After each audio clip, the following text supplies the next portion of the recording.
My life, your life, everybody's life has been creating more and more data every day for years, but that data has largely been out of individuals' control and, has largely been used to target ads against them. We created Fulcra to take all of the data that your life is creating and bring it under your control so you can actually make it useful for yourself. So much of the data that people's lives create, whether it's via apps or devices or on large platforms, is siloed and out of people's control. So by bringing it all together into one place and making it accessible to users, to the tools of data science, we think that we are going to empower people to live much more deliberate lives. Hello, everybody. Welcome back to the Augmented Life. So excited. Today we have a very special episode where we are going to take some of the questions that have been coming up for the last couple months that we've heard from our users, our friends, our partners, and going to answer them for you. So let's dive right in. Michael and Ash, this one's for you. Why did you launch Fulcra? Well, Amna, my life, your life, everybody's life has been creating more and more data every day for years. But that data has largely been out of individuals' control and, has largely been used to target ads against them. We created Fulcra to take all of the data that your life is creating and bring it under your control so you can actually make it useful for yourself. The quantified self movement has been around for years, but it's been largely disappointing to a lot of people. And we think that a big part of why that is because so much of the data that people's lives create, whether it's via apps or devices or on large platforms, is siloed and out of people's control. So by bringing it all together into one place and making it accessible to users, to the tools of data science, we think that we are going to empower people to live much more deliberate lives. Yeah, I want to be a cyborg, and I want to be a cyborg starting now, before I get cybernetic implants. I'm pretty sure that there are ways in which I can cybernetically enhance myself just by using the tools around me in a better way, especially in ways that are cognitively enhancing. Just superhuman self-awareness would make me happy for thousands of years, literally, because self-awareness is so hard to achieve. The go-to method, the pattern that has worked for most people, is radical simplification. If you think about the wisest, most self-aware people, it's monks. And the way monks achieve that is by dramatically simplifying their lives so that they can pay attention to a relatively small number of things. Well, I want to pay attention to a lot of things. So isn't there some way where I can use all of the wearables, all of the artificial intelligence around me to pay attention to things on the periphery of my life while I focus on a few things? But then there's some way in which I'm bringing that ambient computability and installing in my brain, raising to my conscious awareness a greater superset of everything that's going on around me. Wasn't there, I think there was a saying that I think you may have come up with it, having the life of a monk, but living like a bon vivant. I might be butchering it. What was it? That's right. I want to achieve the self-awareness of a monk while engaging with the world like a bon vivant. Yeah, I love that. That's awesome. I'm very excited for Fulcra and all of us. Michael, I have the next one for you. I'm going to read it. What AI news this summer has excited you the most? Ooh. Well, there's lots to choose from, but I think the thing that's most excited me is actually a release from a collaboration that I think has been going on for years between Harvard's Lichtman Lab and Google. The world now has the greatest map of brain tissue, I think, that has ever been made. The whole data set has been released open source. And what it is an extraordinary map of the connections between a cubic millimeter worth of brain tissue. Now, a cubic millimeter worth of brain tissue is still something like 60,000 cells, 150 million synapses. So figuring out how those cells connect with each other is a computationally intensive task. So I think breakthroughs need to be made just to like do that computation. And importantly, it's actually an amazing application of a breakthrough in AI vision. You sometimes call the segmentation model. So in order to pull together this data set, this small amount of brain tissue needed to be sliced and then imaged in 2D. Then a 3D image was created.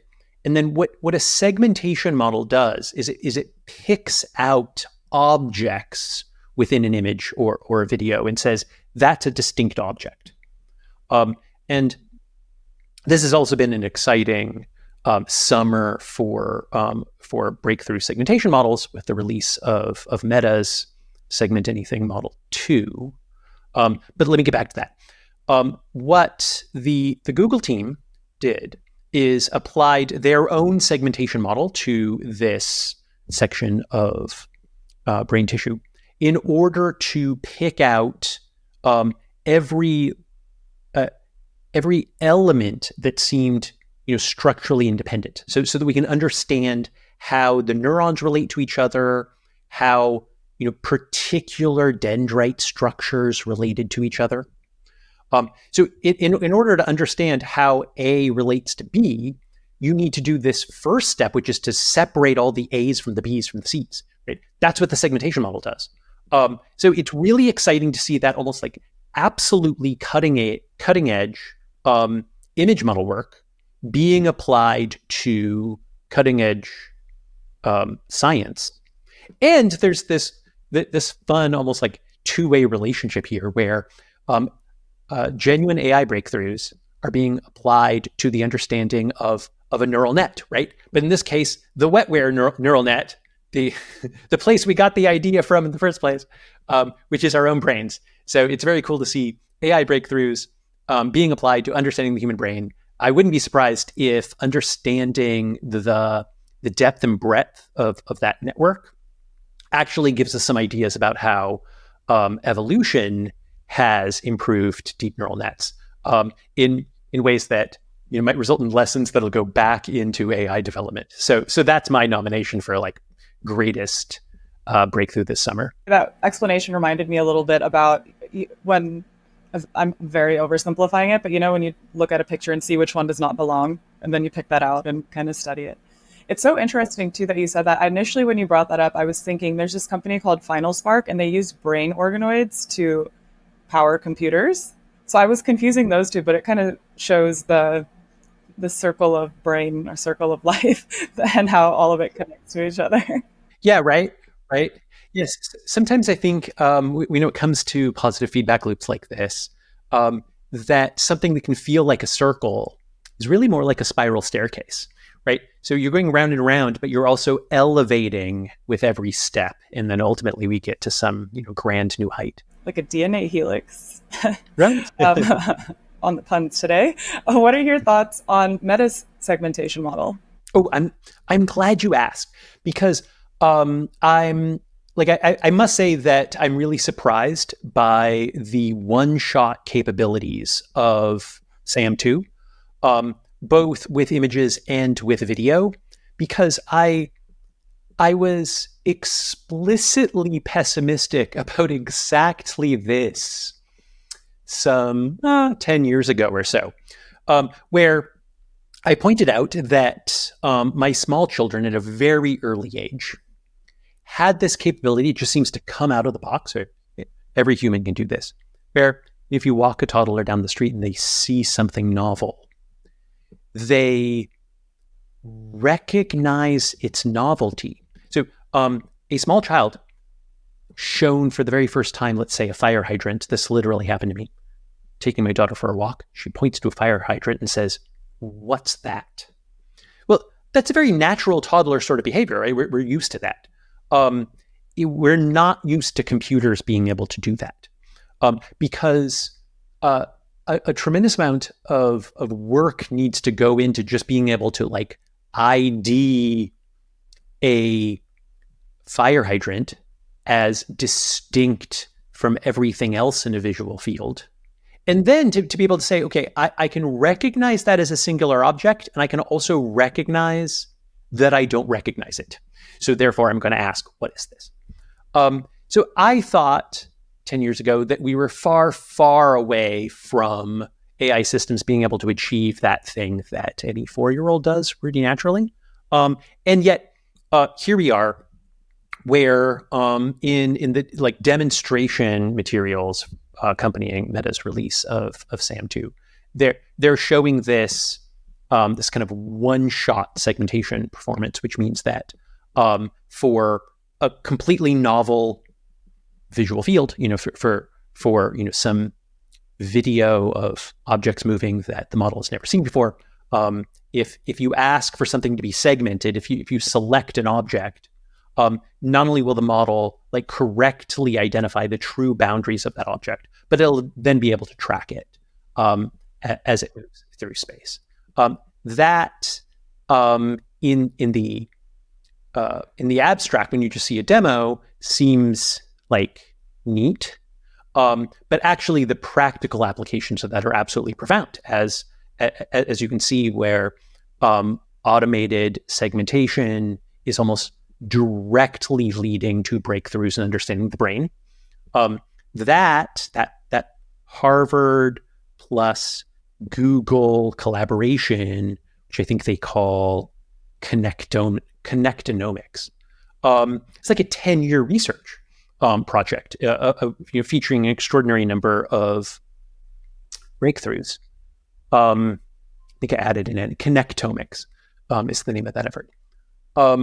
Here, with Meta's release, we're seeing this extraordinary democratization. So I wonder if we're going to see an explosion in innovation in the same way that there was a single-threaded, extraordinarily expensive effort, or two-threaded effort to finally crack the human genome. But then after it was done, there was a distributed explosion on the part of many, many organizations to do their own gene sequencing in incredibly fruitful ways. So similarly, in what ways are computationally complex problems going to somehow now be tractable because there's an amazing high-performance open source segmentation model? I'm really optimistic about that. That's very exciting to hear, for two reasons. One, when I was working in medical devices, I used to work with a lot of companies that did robotics, and I was always curious about whether robotic surgery could be done without a human present, and it could be doing it on its own. But this was the piece that was lacking, right? Like the image automatic image detection was not available. So I imagine even beyond just the brain, this could be such a cool application for that as well. And then I had just kind of a follow-up question, which was, how for lots of large language models and other types of models, they're trained on certain data sets. For segmentation models, in order to be applicable and helpful for a certain use, do you need to train it on a specific type of image? So like, would Meta's work for science as well? Right.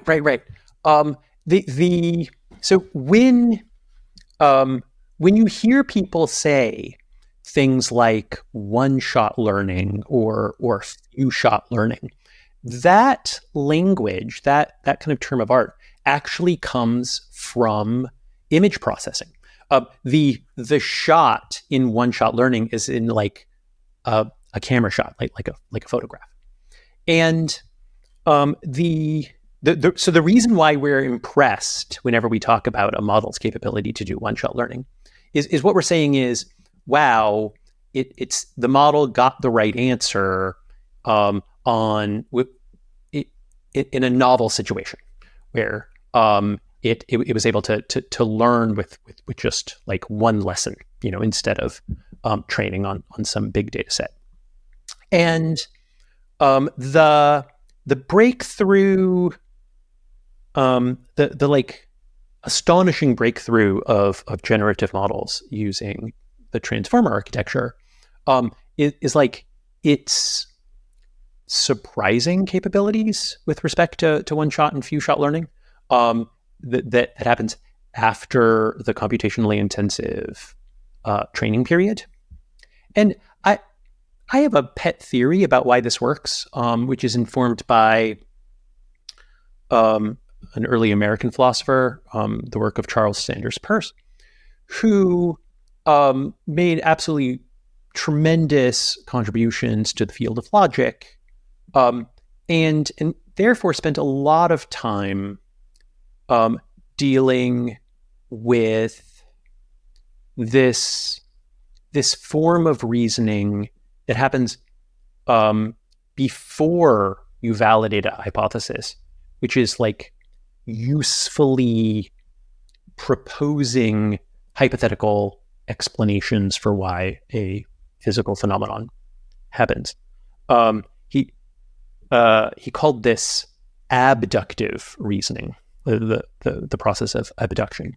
And I think what we're seeing with high parameter models is that when you train them on a tremendous number of facts, their reasoning in novel situations goes up. And I think that's because you actually draw upon the things you already know in order to do good abduction. The world is an ambiguous place. So part of being a good reasoner is navigating through ambiguity and making a wise decision about what something likely meant, like what the likely intent of ambiguous language is. Some people are clearly better than that than others. And I'd say that those people are better at abductive reasoning.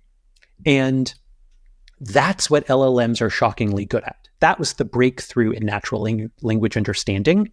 You don't have to be so precise when you talk to a language model. That's because it's doing valid abduction. And that seems to just be an emergent property of massive training sets. So that's why so many people, including myself, are excited to see what happens when you just do larger and larger training runs. I don't think we're near the limit of what happens just by adding parameter size. I think there's more room to explore there. It's exciting. What an exciting place to be in the world. Yeah, it'll be great to observe. The next one is going to be for Ash and Michael, which is, do you think that AI personal assistants are overpromising their capabilities? Both of your faces. Right? A loaded question. Yeah. Well, I think the short answer is yes, because it turns out that getting our current set of frontier models to come up with good multi-step processes is just still really, really hard. We can be impressed with 95% reasoning accuracy when asking for, one step of a procedure, when asking to write a poem. When you need to ask for something that is like a 10-step process where each step is going to be 95%, right? 5% defect times 10 steps is a big exponential growth of defects. That means that the result is crap. And isn't it so that even though you can ask these questions, there might be other technology that's needed, such as an agent, to be able to execute a task, right? So do you think that technology is not fully there yet, the execution piece of it? Or do you think it's getting there? The models will get better when their tool use gets better. Yeah, I think all of these businesses kind of have the same fundamental problem, which is they need to continue to exist and get users. But what Michael's alluding to is basically that the models just aren't good enough yet. They're not good enough at reaching out and executing tasks. They're not good enough at repeatably doing things reliably. But I think we're both confident that they're going to get there. And I'm sure that the founders of all these businesses are confident too. So I think everybody's kind of skating to where the puck is going to be. So you're making promises today based somewhat on what you think will be possible in the future. The question is, how long can you do that before users get frustrated? That's right. Yeah. I'm actually reminded of something I learned from Warren Buffett going way back. This was like in a chairman's letter from 1985, where he talks about a horse that can count. A horse that can count is an extraordinary horse. It is not an extraordinary mathematician. Right? When we see these models performing astonishing things, we're like, wow, that's amazing. In the same way that when you see, some other primate using a stick to harvest termites, that's amazing primate tool use. That doesn't mean he's going to be an amazing chef, right? So we can both be excited at the novel breakthrough strengths of these computer systems finally understanding natural language in ways that are amazing, and that is rightfully praiseworthy. But none of these models are a good personal assistant. Far from it. I don't think any of them are going to be great personal assistants until they can become anticipatory. Because right now, you can tell a lot of, or at least several of the AI personal assistants that are out there to make a phone call for you, right? Or tell it to send somebody a message, but it's almost the same amount of effort as doing it yourself. So until the tools start figuring out what you need to do based on the contextual data of your life and reaching out and offering to do things for you or just doing things for you, which is a little scary, they're not going to be truly useful. I am going to take the next one, which is, why did you launch the Augmented Life? Well, we realized that we were having some pretty interesting conversations amongst ourselves and felt like we wanted to share it with the world. And the cool thing about most of the people at Fulcra is, well, actually not most, everyone, is that everyone has such unique different backgrounds and different ways of approaching life and the world. And the common thread, though, is tied to innovation, making sure to make the world a better place, and really how do we make ourselves more present and understand ourselves better. And we thought it would be very interesting to create this content series with Michael and I as the hosts, because Michael has a cybersecurity background, a very technical software background. Mine is more hardware, materials, biomedical engineering, and I just have a passion for fitness, wellness, nutrition, all the good stuff. And then combining that and talking to different hosts, it could just bring out a very unique and interesting conversation and perspective on everything. So I hope that so far, for anyone who's listened, it has been that way. And then another question that came up is, what is the potential of personalization? So personalization has great potential. The reason is that up until now, we have been doing a lot of work with data sets that are all encompassing of all people. Now, a lot of things are moving towards personalization, whether it's precision nutrition, whether it is personalized workouts. You see things like DEXA scans or nutrition coaches becoming more common because we're realizing that every individual has specific needs once beyond just this universal baseline, right? So that being said, there are multiple different industries and ways that personalization can be applied. In our case specifically, as it relates to our interests, I would say one of the, like we were just talking about personal assistants, right? Personalization is so important for that because each of our lifestyles is so different. Two people could be CEOs but live completely different lifestyles if one is single, one has 4 kids, and that personalization of knowing, okay, my calendar is shared with my wife, I need to go pick up my kids versus I need to go get happy hour drinks with so-and-so. That kind of piece is important. That's also why we built Fulcra, because we understood the importance of self-awareness and personalization and its application to technology. Like, if there were an AI assistant, it would need that information.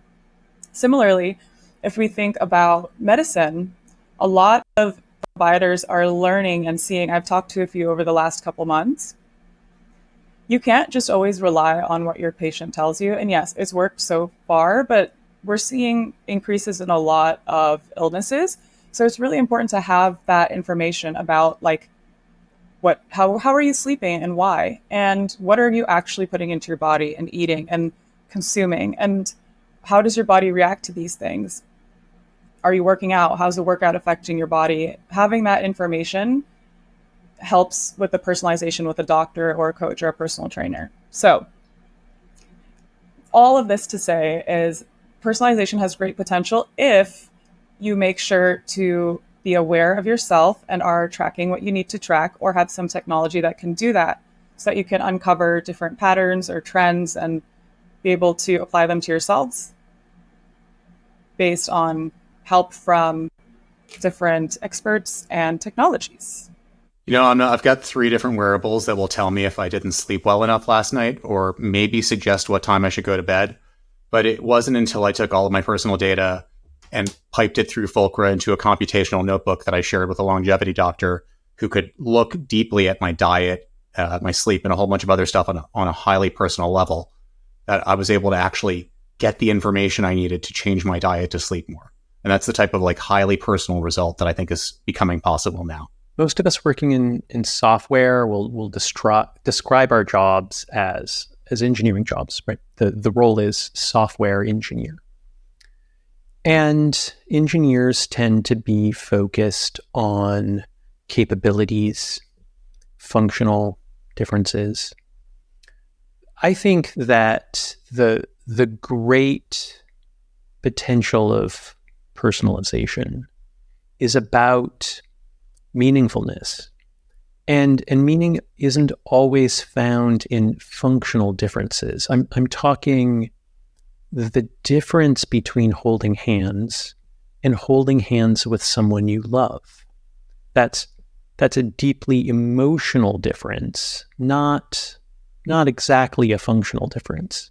And that's the gap we're trying to bridge. We think that software can be extraordinary in its ability to help you live in a way that has this big emotional impact if we can bridge the gap between the functionality that's the same for everyone and the functionality that's exactly right for you in exactly this moment. I am going to ask one final question. What are your thoughts on large language model companies doing deals with media companies lately? So in my mind, that is this recent news of OpenAI and Condé Nast partnership. I think it's a very interesting play and move. I wonder if it's going to lead to these models being trained by sensationalized news, which is then going to affect how they produce results for us. And I'm very interested to see how that affects us as a humanity and like our mental health, because, always knowing about everything going wrong isn't always a great thing. I guess what I find so striking about the media deals that are happening with large language model companies is how cheap they are. A lot of these companies have had their data scraped for years and have been very unhappy about it to train large language models. And now they are doing deals to monetize that data and try to capture some revenue related to it. But I don't feel like they're getting paid enough for what they're providing in general. And I wonder how sustainable that business model is for anybody. The LLMs need the training data. The question is, will the companies that are providing the training data, now that they are either taking legal action or negotiating agreements to monetize their training data that they're providing to LLM companies, will their businesses be sustainable if they're not getting paid enough for the data? And will there be data to train the models in the future? It's interesting to see a lot of media companies have been struggling and they've been looking for ways to increase revenue, but I hope that they're able to survive because a lot of them provide great information. All right. Well, thank you everybody for listening, and we hope to see you as a part of our Fulcra family. You can try our app actually right now if you go to fulcradynamics.com. We would love to hear your thoughts. You can join our Discord to be a part of the conversation. Follow us on social media, Fulcra Dynamics, subscribe to the podcast, The Augmented Life, and we will chat soon. We love getting the opportunity to answer questions like this. This is a joy. So keep them coming. I was delighted to see someone take the time to write a podcast review on Apple Podcasts. This feedback means a lot. It gives us wonderful things to talk about, and every time you do that, it helps others find the show. So thank you.